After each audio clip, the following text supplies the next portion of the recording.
200 ராணுவ வீரர்கள், அமெரிக்காவினுடைய படையைச் சேர்ந்திருக்கிற 200 ராணுவ வீரர்கள் ஒரு முறைப்பாட்டை செய்திருக்கிறார்கள். இது ட்ரம்பை சுற்றியும் அமெரிக்க பாதுகாப்புத்துறையை சுற்றி, ராணுவத்தை சுற்றியும் ஒரு ஒரு மிகப்பெரிய குற்றச்சாட்டாக எழுந்திருக்கிறது. அமெரிக்கா முன்னெடுக்கிற ஈரானுக்கு எதிரான, அமெரிக்கா மற்றும் இஸ்ரேல் முன்னெடுக்கிற இந்த ஈரானுக்கு எதிரான போர் இருக்கிறது இல்லையா, இது கடவுளினுடைய திட்டம். அதாவது கிறிஸ்தவ மத நம்பிக்கையின்படி இது கடவுள் தொடுக்கிற யுத்தம் என்று, கடவுளின் பேராலே தான் நாங்கள் இதை செய்கிறோம், இதற்காக தேர்ந்தெடுக்கப்பட்டவர் டொனால்ட் ட்ரம்ப் அவர்கள், இந்த போரினுடைய முடிவிலை இயேசு கிறிஸ்து திருப்ப வருவார், இந்த மாதிரியான நம்பிக்கைகளை ஏற்கனவே சொன்னதாக சொல்லப்படுகிறது. அதாவது தங்களிடத்திலே உளவியல் ரீதியாக இதை சொல்லி அழுத்தம் கொடுத்ததாகவும், இதை கேட்பதற்கு தங்களாலே அதை ஏற்றுக்கொள்ள முடியவில்லை. காரணம், அமெரிக்க அரசியலமைப்பானது மத நம்பிக்கையையும் பாதுகாப்பு, நாட்டினுடைய அரசியல் பாதுகாப்பு இவைகளையும் ஒரு தின் லைனாலே மிக எளிதாக வகுத்து வைத்திருக்கிறது.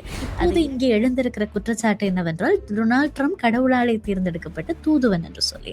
ஆக இவைகளெல்லாம் வைத்துக்கொண்டு இந்த போரை இவர்கள் நிகழ்த்துவது என்பது எவ்வளவு தூரம் உண்மை, இதுல மத சாயம் கலந்திருப்பதும் மதத்தின் பேரால இந்த போர் நிகழ்த்தப்படுவது என்பது எவ்வளவு தூரம் உண்மை. பாதுகாப்பு செயலர் மார்க்கோ ரூபிக்கும் டொனால்ட் ட்ரம்புக்கும் இடையிலான ஒரு கருத்து முரண்பாடு இருக்கின்றது. அதாவது அவர் மார்க்கோ ரூபியோ சொல்கின்றார், இஸ்ரேல் தான் தங்களை வலிந்து இந்த போருக்குள் இழுத்துச் சென்றது என்று. ராஜாங்க செயலாளர் மறுதளிக்கின்ற மாதிரி, இல்லை நாங்கள் அவர்களுடன் சேர்ந்து செல்கின்றோம் என்கின்ற பொழுது அங்கே ஒரு பெரிய முரண்பாடு தெரிகின்றது. ஆமகோடன் எனப்படுகின்ற உலக அழிவின் போதான ஒரு முடிவுக்கான நிலையாக இதனை வர்ணித்திருக்கின்றார்கள். அந்த நிலை என்னத்தை கூறுகின்றது என்று சொன்னால், மத்திய கிழக்கில் ஒரு போர் ஏற்படும், இந்த இஸ்ரேல் என்கின்ற தேசம் ஒரு பெரிய தேசமாக மாறும், உலகளாவிய ரீதியில் ஒரு பெரிய வன்முறை ஏற்படும். இது அதாவது இது ஒரு முடிவுக்குரிய நேரம், அல்லது இயேசு பிரான் இரண்டாவது தடவையாக வருவதற்குரிய நேரம் என்று. இந்த போர் மதம் சார்ந்ததா என்றால் நிச்சயமாக நாங்கள் ஆம் என்று சொல்ல வேண்டும். மதம் தான் இதன் உயிர் நாடியாக இருந்திருக்கின்றது. 3 மதங்களும் தங்களுக்கு தாங்களே பொருதுகின்றன. அதில் எந்தவித ஐய கருத்தும் இல்லாமல் இது ஒரு நாடுகள் சார்ந்த போராக பார்க்கப்பட்டாலும், இதன் உள்ளகத்தன்மையை உண்மையான ரீதியில் இவ்வாறு படை அதிகாரிகள் கூறுவது என்பது மிகவும் ஒரு பதட்டமான சூழ்நிலையை தோற்றுவிக்கப் போகின்றது. பௌத்த மதத்தை சார்ந்த எவ்வாறு இலங்கை ராணுவம் தன்னை ஒரு அந்த மதம் சார்ந்த ராணுவமாக பார்க்கின்றதோ, அதே போன்றதொரு தோற்றத்தை இவ்வாறு இந்த அமெரிக்க ராணுவம் பெருமா என்கின்ற நிலைப்பாட்டில் இப்பொழுது இந்த விடயம் கேள்வி எழுப்பி இருக்கின்றது. இது ஒரு பகிரங்கப்படுத்தப்பட்ட உண்மை. அவர் இறந்த பொழுது வெளிவந்த மக்கள் என்பது ஒரு பக்கமாக இருந்தாலும், அவரின் இறப்பின் மகிழ்ச்சியை கொண்டாடுகின்ற மக்கள் என்பதும் இருந்திருக்கின்றது. அது ஒரு நாட்டின் தலைமையை அளிப்பது என்பது நிச்சயமாக கபட முறையில், அவ்வாறான முறையில் ஒரு ஒட்டுமொத்தமாக அந்த அளித்தல் என்பது இவர்களுக்கான எவ்வாறான விடியை தரும் என்பது. ஏனென்றால் அவர்கள் சொல்வார்கள் அந்த பூட்ஸ் ஆன் த கிரவுண்ட் என்று, அதாவது சப்பாத்துக்கள் தரையில் படாத வரை இவர்களால் எதையுமே சாதிக்க முடியாது. அவ்வாறான ஒரு தாக்குதலைத்தான் இவர்கள் தொடர்ந்து செய்து வருகின்றார்கள். ஒரு படை வீரர்களை உணர்ச்சி மையத்தின் உச்சத்திற்கு கொண்டு செல்வதற்காக இது இறைவனுக்கான போர் என்கின்ற பொழுது, அந்த இறை நம்பிக்கையை தங்களுக்குரியதாக வைத்திருக்கின்ற படை வீரர்கள் அதனை மீறி செயற்படுவதற்கான நிலைமையை ஏற்படுத்தி இருக்கின்றார்கள். அதாவது கோரமும் கொலையும் அவர்கள் கண்களுக்கு தெரியாது. அவர்கள் மதத்தின் மேலான ஒரு புனித பயணமாகத்தான் இதனை செய்கின்றார்கள். இப்படி பார்க்க போனால் தற்கொலை தாக்குதல்களில் ஈடுபடுகின்ற அல்லது பயங்கரவாதத்தில் ஈடுபடுகின்ற ISISக்கும் அமெரிக்க படைகளுக்கும் என்ன வித்தியாசம் என்றதுதான் இப்பொழுது உள்ள கேள்வி. என்றால் மதம் சார்ந்த நம்பிக்கையில் பயணிக்கின்றார்கள். அமெரிக்கா தான் எவ்வளவு பெரிய புள்ளி என்பதை ஒத்துக்கொள்கிறது என்றுதான் சொல்ல வேண்டும். உலகிலேயே படை பலமும் அணு ஆயுத பலமும் இருக்கிறவர்களாக அமெரிக்கா மாத்திரம்தான் இருக்க வேண்டும் என்பதை நிறுவுவதற்காகவும் ஏனைய நாடுகளை அடிபணிய செய்வதற்குமான ஒரு யுத்தம் தான் இது. ஆனால் ஆரம்பத்தில் இருந்து ஈரான் அமெரிக்காவினுடைய சட்டத்திட்டங்களுக்கு அடிபணியவே இல்லை. ஆக இந்த போரினை முடுக்கிவிட்டிருப்பது என்பது அடிப்படையாத ஈரானுக்கு எதிரான ஒரு போராகத்தான் பார்க்க வேண்டும் ஒரு விதத்தில்.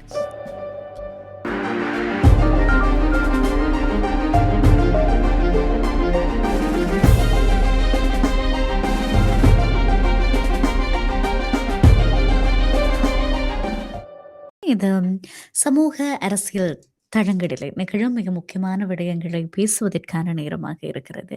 ஈரான், இஸ்ரேலுக்கு இடையிலான போர் மிக பலமாக வலுத்துக் கொண்டிருக்கிறது. அன்றாடம் ஒவ்வொரு விடயங்களை இது குறித்து நாங்கள் கேள்விப்பட்டுக் கொண்டும், இது குறித்து பேசிக் கொண்டும் இருக்கிறோம். போதுமான அளவு செய்திகள் இது குறித்து உங்களுக்கு கிடைத்திருக்கும் என்று நினைக்கின்றோம். ஆனால் செய்தியினுடைய பின்னணி இன்றைக்கு இன்னொரு விடயத்தை குறித்து, அதுவும் இந்த போரோடு சம்பந்தப்பட்ட ஆனால் பெருமளவு வழி தெரியாத ஒரு விடயத்தை குறித்து பேசப் போகிறது. அதுதான் 200 ராணுவ வீரர்கள், அமெரிக்காவினுடைய படையைச் சேர்ந்திருக்கிற 200 ராணுவ வீரர்கள் ஒரு முறைப்பாட்டை செய்திருக்கிறார்கள். இது ட்ரம்பை சுற்றியும் அமெரிக்க பாதுகாப்பு துறையை சுற்றி, ராணுவத்தை சுற்றியும் ஒரு ஒரு மிகப்பெரிய குற்றச்சாட்டாக எழுந்திருக்கிறது.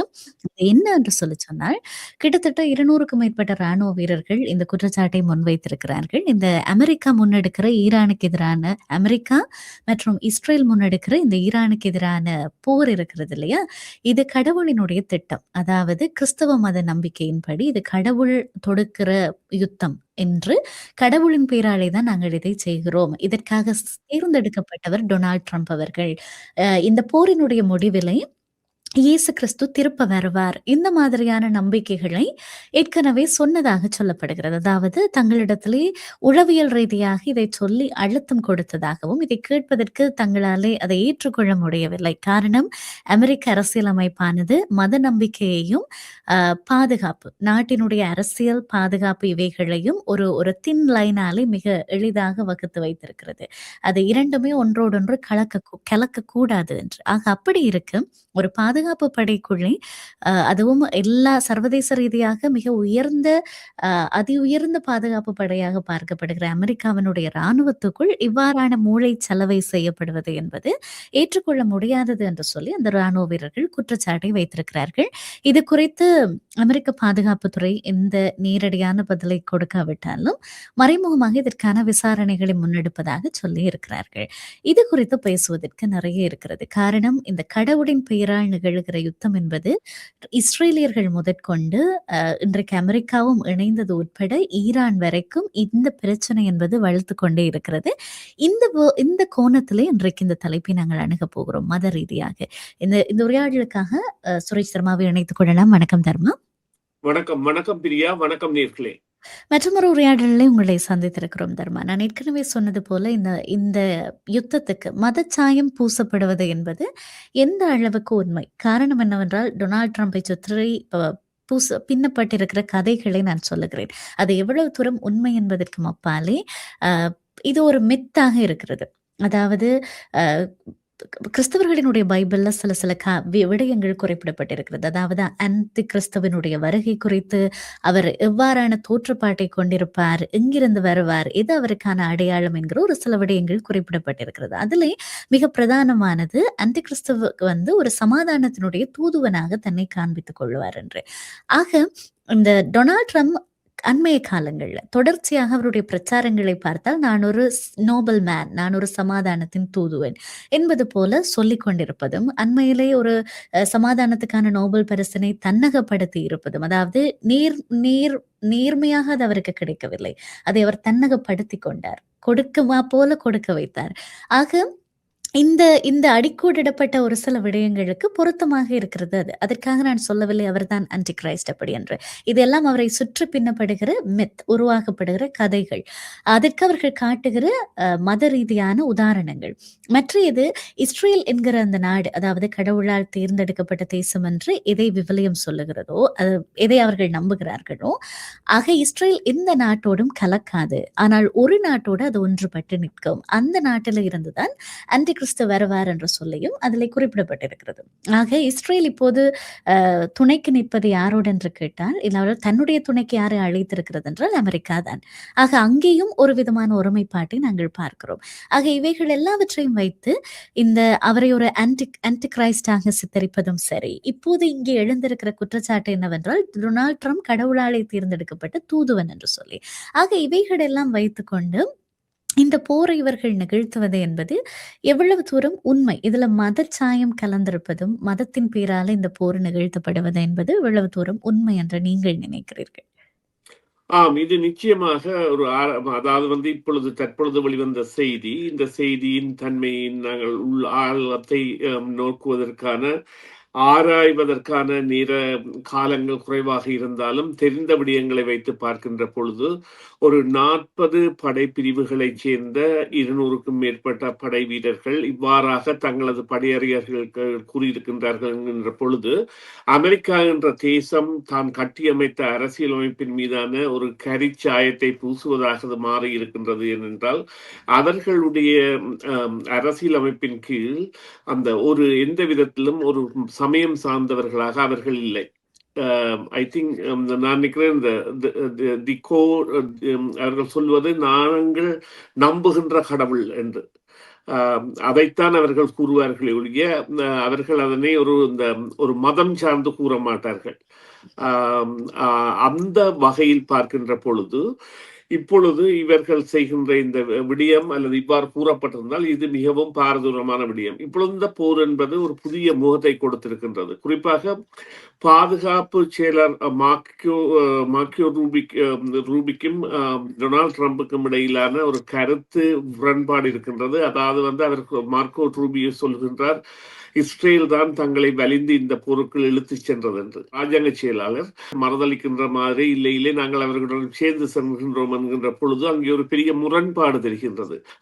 அவர் தெரிவித்த கருத்தோடு நாங்கள் பார்ப்போமாக இருந்தால் நிச்சயமாக இவர்கள் அந்த ஆமகோடன் எனப்படுகின்ற உலக அழிவின் போதான ஒரு முடிவுக்கான நிலையாக இதனை வர்ணித்திருக்கின்றார்கள். அந்த நிலை என்னத்தை கூறுகின்றது என்று சொன்னால், மத்திய கிழக்கில் ஒரு போர் ஏற்படும்.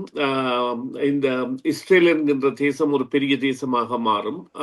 உலகளாவிய ரீதியில் ஒரு பெரிய வன்முறை ஏற்படும். இது அதாவது இது ஒரு முடிவுக்குரிய நேரம் அல்லது இயேசு பிரான் 2வது தடவையாக வருவதற்குரிய நேரம் என்று இங்கே குறிப்பிடப்பட வேண்டிய விடயம் என்னவென்று சொன்னால், இந்த 3 மதங்களிலும் யூதாயிசம், கிறிஸ்டியானிட்டி, இஸ்லாம் என்கின்ற இந்த 3 மதங்களிலும் அனைவருமே ஏப்ரஹாமை நம்பி ஆரம்ப கர்த்தாவாக கொண்டு தொடங்கி இருந்தாலும் யூதர்கள் தங்களுடைய தந்தையாக அவரை பார்ப்பதாகவும் கிறிஸ்து அவர் மூலம் வழிவந்தவராக கிறிஸ்தவர்கள் பார்ப்பதாக இருந்தாலும் அதே நேரம் ஏப்ரஹாமை இஸ்லாமியர்கள் இப்ராஹிம் என்று தங்களுடைய முதல் கடவுளாக அழைத்து கொண்டாலும் தொடங்கிய காலங்கள் என்பது அதாவது யுதாயிசம் தொடங்கிய காலம் என்பது கிறிஸ்துவிற்கு முன்பு 2000 வருடங்களுக்கு முன்பாக இருந்திருக்கின்றது. அது 1ஆம் நூற்றாண்டில் தான் இந்த கிறிஸ்தவ சமயம் தொடங்கியது. அதன் பிறகு 7ஆம் நூற்றாண்டில் தான் இந்த இஸ்லாமிய சமயம் தொடங்கியது. 3ம் ஒரே இடத்தில் இருந்து ஒரே கொள்கைகளில் வழிவந்தவர்களால், ஒரே இனப்பற்றாளர்களால் அல்லது ஒரே இரத்தம் கொண்டவர்கள் பிரிந்து சென்ற கதைதான் இது. இவ்வாறு இவர்கள் மத ரீதியாக பிரிந்து சென்று இஸ்லாம் என்பது தான் எடுத்த கொள்கைகளில் தனது குர்ஆன் என்கின்ற தங்களுடைய மத நூலை பின்பற்றுவதாகவும், அதே நேரம் கிறிஸ்தவர்கள் பைபிளை பின்பற்றுவதாகவும், அதே போன்று இவர்கள் யூதர்கள் அது டனாக் என்பார்கள், டனாக் அல்லது அந்த டோரா என்பார்கள், அவ்வாறான ஒரு நூலை பின்பற்றுவதாகவும் அவர்களுடைய மத நம்பிக்கை என்பது அதீதமாக இருக்கின்றது. இதில் கிறிஸ்தவ மதத்தினர் தான் மென்மையான நம்பிக்கை கொண்டவர்களாகவும் பல பிரிவு கொண்டவர்களாகவும் தங்களுக்கு வத்திகான் என்கின்ற ஒரு தலைமையிடத்தை மத்திய கிழக்கில் இருந்து எடுத்து ரோம் ராஜ்யத்திற்கு சென்று அந்த மத பரம்பலை மேற்கொண்டவர்களாகவும் இருக்கின்ற பொழுதும் இந்த உலக பார்வையில் எப்பொழுதும் இந்த கிறிஸ்தவ மத தலைமைகளிடையே அல்லது மேற்குலக தலைவர்களிடையே அக்கறை கொண்ட ஒரு இனமாக யூத இனம் மாறி அவர்கள் ஆளுகின்ற இனமாக மாறிவிட்டார்கள். என்றால் அவர்கள் பணம் மற்றும் பொருட்கள் மீதான அவர்களின் பற்றுதலும் அவற்றை தங்களுடைய அந்த அரசியல் அபிலாசைகளுக்காக செயற்படுத்துதல் என்பதும் அவர்களை அவ்வாறு முன்னேற்றி சென்றது. இருந்த பொழுதும் இந்த இஸ்ரேலிய தேசம் என்பது உண்மையிலேயே நாசிகளால், அதாவது ஜெர்மனியில் எவ்வாறு ஹிட்லரால் அந்த இனம் கலைக்கப்பட்ட பொழுது அவர்கள் பிரிந்து சென்று பல நாடுகளுக்கும் சென்று அந்த ஹோலோகாஸ்ட் சர்வைவர்ஸ் என்கின்ற இனப்படுகொலையின் ஒரு நாயகர்களாக தங்களை காட்டி அதன் மூலமான மனிதாபிமானத்தை பெற்று இன்றுமே ஜெர்மனியில் இருந்து அதற்காக உயிருடன் இருப்பவர்களுக்கு பணம் பெற்றுக் கொண்டிருக்கிற ஒரு இனம். அதாவது வந்து அதை கான்ஃபரன்ஸ் சொல்வார்கள். அதாவது இது தொடர்பாக நடந்த ஒரு மாநாட்டின் அடிப்படையில் அவர்களுக்கான கொடுப்பனவுகள் கொடுக்கப்பட்டு கொண்டிருக்கின்றன. அவர்கள் எந்த நாட்டில் இருந்தாலும் இந்த 2ஆம் உலக யுத்தத்தின் பொழுது அல்லது ஹிட்லரின் வன்முறையால் பாதிக்கப்பட்டவர்களுக்கான தொடர் கொடுப்பனவு என்பது ஜெர்மனியால் இப்பொழுதும் கொடுக்கப்பட்டிருக்கின்றது. இப்பொழுது அந்த தொகை என்பது 2 பில்லியன் அளவில் இருக்கின்றது. இது கடந்த காலங்களில் பெரிய தொகையாக இருந்தது என்றால் அதில் பாதிக்கப்பட்டவர்கள் பலரும் இப்பொழுது இறந்து விட்டார்கள். அவ்வாறாக இருக்கின்ற இனம் மேற்கு உலகின் ஆதரவுடன் தனது பிராந்திய கட்டுப்பாடு என்பதை அதிகரித்து, அதாவது வந்து யூத மதத்தைச் சேர்ந்த ஆபிரிக்கராகவும் இருக்கலாம் அல்லது கனடாவில் இருக்கிறவராகவும் இருக்கலாம். அவர்கள் எல்லாம் அங்கே சென்று செட்டில்மெண்ட் எனப்படுகின்ற குடியிருப்புகள் எல்லாவற்றையும் அமைத்து அங்கே தங்களுக்கு ஒரு கோடை விடுமுறை தலமாகத்தான் வைத்திருக்கின்றார்கள். கனடாவில் இருந்து கொண்டே அங்கே ஒரு நிலத்தை வைத்திருப்பார்கள். அதை தங்களுடைய நிலம் என்று வைத்திருக்கின்றார்கள். குறிப்பாக பலஸ்தீன தேசத்திலிருந்து பறிக்கப்பட்ட நிலங்கள் தான் பலவும். இவ்வாறான நிலையில் இந்த போர் மதம் சார்ந்ததா என்றால் நிச்சயமாக நாங்கள் ஆம் என்று சொல்ல வேண்டும். மதம்தான் இதன் உயிர் நாடியாக இருந்திருக்கின்றது. 3 மதங்களும் தங்களுக்கு தாங்களே பொருதுகின்றன. அதில் எந்தவித ஐய கருத்தும் இல்லாமல் இது ஒரு நாடுகள் சார்ந்த போராக பார்க்கப்பட்டாலும் இதன் உள்ளகத்தன்மையை உண்மையான ரீதியில் இவ்வாறு படை அதிகாரிகள் கூறுவது என்பது மிகவும் ஒரு பதட்டமான சூழ்நிலையை தோற்றுவிக்கப் போகின்றது. ஏனென்று சொன்னால் இந்த அரசு சார்ந்த நடவடிக்கைகளில் ஈடுபடுகின்ற படைகள் என்பவை மதம் சார்ந்த நம்பிக்கை கொண்டவையாக இருந்தால் அவை நிச்சயமாக கூற முகம் எடுக்கக்கூடிய தன்மையை அடையும். அவ்வாறான நிலையில் தான் இப்பொழுது, அதாவது பௌத்த மதத்தை சார்ந்த எவ்வாறு இலங்கை இராணுவம் தன்னை ஒரு அந்த மதம் சார்ந்த இராணுவமாக பார்க்கின்றதோ அதே போன்றதொரு தோற்றத்தை இவ்வாறு இந்த அமெரிக்க இராணுவம் பெருமா என்கின்ற நிலைப்பாட்டில் இப்பொழுது இந்த விடயம் கேள்வி எழுப்பி இருக்கின்றது. இது ஒரு பகிரங்கப்படுத்தப்பட்ட உண்மை. அதாவது எவ்வாறு நாங்கள் சொல்லலாம் என்று சொன்னால், இவர்கள் அதாவது வந்து ஒரு வீரர் கூறியிருந்தால் அது சற்றே தவிர்த்து விடலாம். ஆனால் ஒரு 200க்கும் மேற்பட்ட வீரர்கள், அவர்கள் 40 படையணிகளை சார்ந்தவர்கள், 40 வெவ்வேறு பிரிவுகளை சார்ந்தவர்கள் அவ்வாறான ஒரு முறைப்பாட்டை செய்கின்ற பொழுது அவர்களால் அதை ஏற்க முடியாத விடயமாக இருந்திருக்கின்றது. எனவே இவ்வாறான ஒரு நிலையில் இவர்கள் அங்கே நான் குறிப்பிட்டது போல இந்த அமகோடன் எனப்படுகின்ற உலக அழிவின் அல்லது 2வது இயேசுவின் பிறப்பின் நிலையை அடைவதற்கான ஒரு நம்பிக்கை கொண்ட ஒரு மனநிலையை ஏற்படுத்தி அதன் மூலம் ஒரு தேசத்தை அழிப்பதற்கான நடவடிக்கைகள் ஈடுபட்டிருக்கின்றார்களா என்ற கேள்வி இல்லாத எழும்புகின்றது. இதற்கு இப்பொழுது இருக்கின்ற ஒரு பரிகாரம் இல்லை, ஒரு பாதகமான நிலை என்னவென்று சொன்னால், இந்த சியா முஸ்லிம்களை சார்ந்த ஈரான் மீதுதான் போர் தொடுக்கப்பட்டிருந்தது. இப்பொழுது இது உண்மையிலேயே மதம் சார்ந்த போர் என்கின்ற பெயரை பெறுகின்ற பொழுது மற்ற முஸ்லிம்கள் அனைவருமே ஒன்று திரண்டு இப்பொழுது அவர்களுக்கு ஒரு பெரிய ஒற்றுமை வருவதற்கான சந்தர்ப்பத்தை இந்த படை வீரர்கள் கொடுத்திருக்கின்றார்கள். இதிலும் ஒரு இந்த பகிரங்கப்படுத்தப்பட்ட உண்மை என்னவென்று சொன்னால், சில மாதங்களுக்கு முன்னர் பெரிய குண்டுவீச்சுக்களை அமெரிக்கா நடத்தி தாங்கள் ஈரானின் அணு ஆயுதம் செய்கின்ற நிலையை இல்லாத செய்து விட்டோம் என்று கூறியிருந்தார்கள். அதைவிட அணு ஆயுத உலக அமைப்பு இப்பொழுதும் கூறுகின்றது ஈரானிடம் அதற்குரிய சக்தி இல்லை, அவர்களிடம் அதற்குரிய பலம் இல்லை என்று. இருந்த பொழுதிலும் இந்த கடந்த சனிக்கிழமை ஆரம்பிக்கப்பட்ட தாக்குதல் என்பது ஒரு அணு ஆயுத பயத்தில் தான் நாங்கள் அவர்களை தாக்குகின்றோம் அல்லது அவர்கள் அணு ஆயுதம் செய்து விடுவார்கள் என்று கூறப்பட்டாலும் இப்பொழுது உண்மைகள் வெளிவருகின்றன. இது குறித்து பிரபல்ய பத்திரிகைகள், இப்பொழுது இந்த கார்டியன் அல்லது வாஷிங்டன் போஸ்ட் போன்ற பல பத்திரிகைகளும் இதை அதாவது மதம் சார்ந்த போராக வர்ணிக்க தொடங்கி இருக்கின்றன. அதற்கு இவர்கள் மேற்கொண்ட புகார்கள் காரணமாக இருந்திருக்கின்றது. இது நிச்சயமாக ஒரு ஆரோக்கியமான ஒரு விடயம் அல்ல. இது மிகவும் ஒரு வருந்தத்தக்க விடயம். அதுதான் உண்மை. நிச்சயமாக. ஆக எப்பொழுது ஒரு மதவாதம் அது மிதவாதமாக மாறுகிறதோ, எக்ஸ்ட்ரீமிசமாக மாறுகிறதோ, அதற்கு பெயர் தீவிரவாதம். ஆக 2 நாடுகளுமே அப்படி பார்க்க போனால் வெளிப்படையாகவும் மறைமுகமாகவும் அத்தகைய ஒரு மூளை செலவையை செய்துதான் இத்தனை பேரை பலியாக்கி கொண்டிருக்கிறார்கள். காரணம் இந்த இந்த எக்ஸ்ட்ரீமிசத்தினாலே பாதிக்கப்படுகிறவர்கள் சாதாரண மக்கள். இன்றைக்கெல்லாம் அந்த பாடசாலை குழந்தைகள், பாடசாலைக்கு போன அவ்வளோ குழந்தையும் வீடு திரும்ப பிணங்களாக வீடு திரும்பி இருக்கிறத பார்க்கும்பொழுது அவ்வளோ பரிதாபமாக இருந்தது. அதை தாண்டி இப்பொழுது அ இது இது ஒரு மத நம்பிக்கை சார்ந்த மிகவும் சென்சிட்டிவான ஒரு விடயம் என்பதனாலே நான் ஆழமாக போக விரும்பவில்லை. ஆனாலும் மனிதாபிமானத்தோடு நாங்கள் கேட்பதற்கு சில கேள்விகள் இருக்கிறது இல்லையா? ஒரு மனிதனை கொல்லக்கூடாது என்று இருக்கிறபோது, அதுவே அறமற்றொரு செயல் என்று பார்க்கப்படும் பொழுது, இந்த மனிதரிலேயே உயர்வான கடவுள் எப்படி இன்னொரு மனிதரை கொல்ல அனுமதிப்பார்? எப்படி கடவுளின் பேரில் யுத்தங்கள் சாத்தியமாகும்? நமக்கு ஞானம் இருக்கிறது தானே அந்த கேள்வியை கேட்டுக்கொள்வதற்கு. சில ஆலயங்களிலே வழிபாடு செய்யும்போது இஸ்ரேலுக்காக பிரார்த்தனை செய்யுங்கள். ஏனென்றால் அங்கே உயிர்கள் இறந்து கொண்டிருக்கிறது என்று சொல்லுவார்கள். கேட்க இன்னொரு பக்கத்திலே இருக்கும். இன்னொரு மசூதியிலே பிரார்த்தனை செய்கிற பொழுது ஈரானுக்காக பிரார்த்தனை செய்யுங்கள். அங்கே இறந்து கொண்டிருக்க உண்மையிலேயே அங்கே யுத்தத்திலே இருக்கிற எல்லா மக்களுக்காகவும் பிரார்த்தனை செய்யுங்கள். இந்த யுத்தம் நிற்க வேண்டும் என்பதற்காக.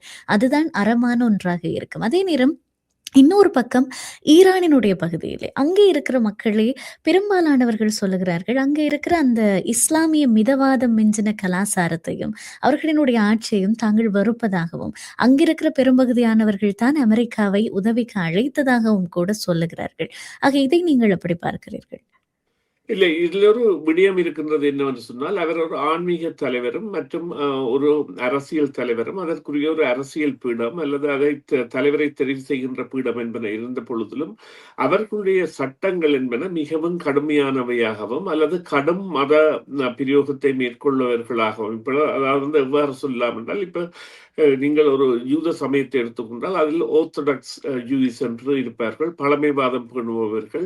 அதே போல இவர்களும் முஸ்லிம்களில் பழமைவாதம் பேணும் ஒரு தலைமையாக இருந்து அந்த நாட்டில் நிச்சயமான மாற்றங்கள் பலரை கொண்டு வந்தாலும் பலருக்கு அதை பிடிக்காமல் அவர்கள் வெளியேறியும் இருக்கின்றார்கள். இருந்த பொழுதிலும் இந்த மத பின்பற்றுகையை 50 மில்லியனுக்கு மேற்பட்ட மக்கள் மேற்கொள்கின்றார்கள் என்ற ஒரு கருத்தியல் இருந்தது. அல்லது இவ்வாறு கூறலாம், அவர் இறந்த பொழுது வெளிவந்த மக்கள் என்பது ஒரு பக்கமாக இருந்தாலும் அவரின் இறப்பின் மகிழ்ச்சியை கொண்டாடுகின்ற மக்கள் என்பதும் இருந்திருக்கின்றது. அது ஒரு நாட்டின் தலைமையை அளிப்பது என்பது நிச்சயமாக கபட முறையில், அவ்வாறான முறையில் ஒரு ஒட்டுமொத்தமாக அந்த அளித்தல் என்பது இவர்களுக்கான எவ்வாறான விடியை தரும் என்பது. ஏனென்றால் அந்த அவர்கள் சொல்வார்கள் இந்த பூட்ஸ் ஆன் த கிரவுண்ட் என்று, அதாவது வந்து சப்பாத்துக்கள் தரையில் படாத வரை இவர்களால் எதையுமே சாதிக்க முடியாது.